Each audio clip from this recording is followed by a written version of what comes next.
Good evening, everyone. And today we're back to book reviews, which I've got to make up a lot of lost ground on. And just because I know some people get really frustrated with review style videos dragging their feet, today we're going to be talking about The Blade itself by Joe Abercrombie.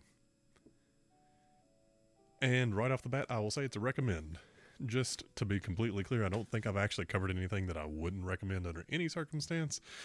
The closest was Scary Stories to Read in the Dark. I always get it mixed up with the title for the other thing. But at the end of the day, I still would recommend reading it. Just get the cheapest version of it that you can find.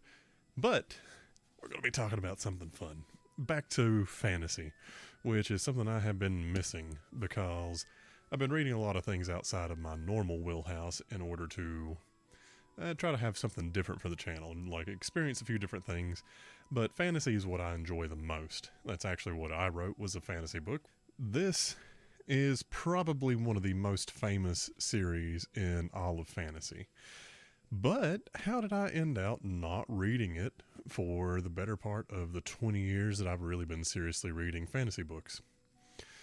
Alright, so more or less, the best point of comparison I could give for this would be a somewhat less gratuitous version of A Song of Ice and Fire.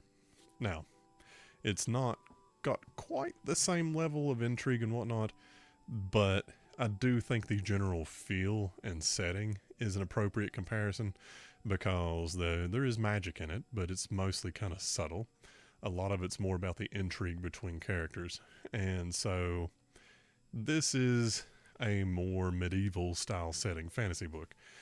Now granted, this book of the series is more or less this series equivalent of the Fellowship of the Ring, if I'm going to draw a comparison to Tolkien. It's kind of like getting the whole D&D party together. Now, before I really get into actually talking about the book, I want to give a little bit of background on it. More or less what happened, I was sitting around one day and I saw a Kickstarter pop up from Joe Abercrombie. He'd always been on my list of authors to check out, just never have been in the right mood to actually read his stuff. Well, I saw that Kickstarter pop up, and the timing of it was more or less whenever I'm actually starting to contemplate really getting a serious book collection together, which this is a fraction of what I've got, but most of these are not exceptionally valuable except for maybe some of the Stephen King books that I bought when I was a kid, because I have a couple first editions that aren't in very good shape because I actually read them.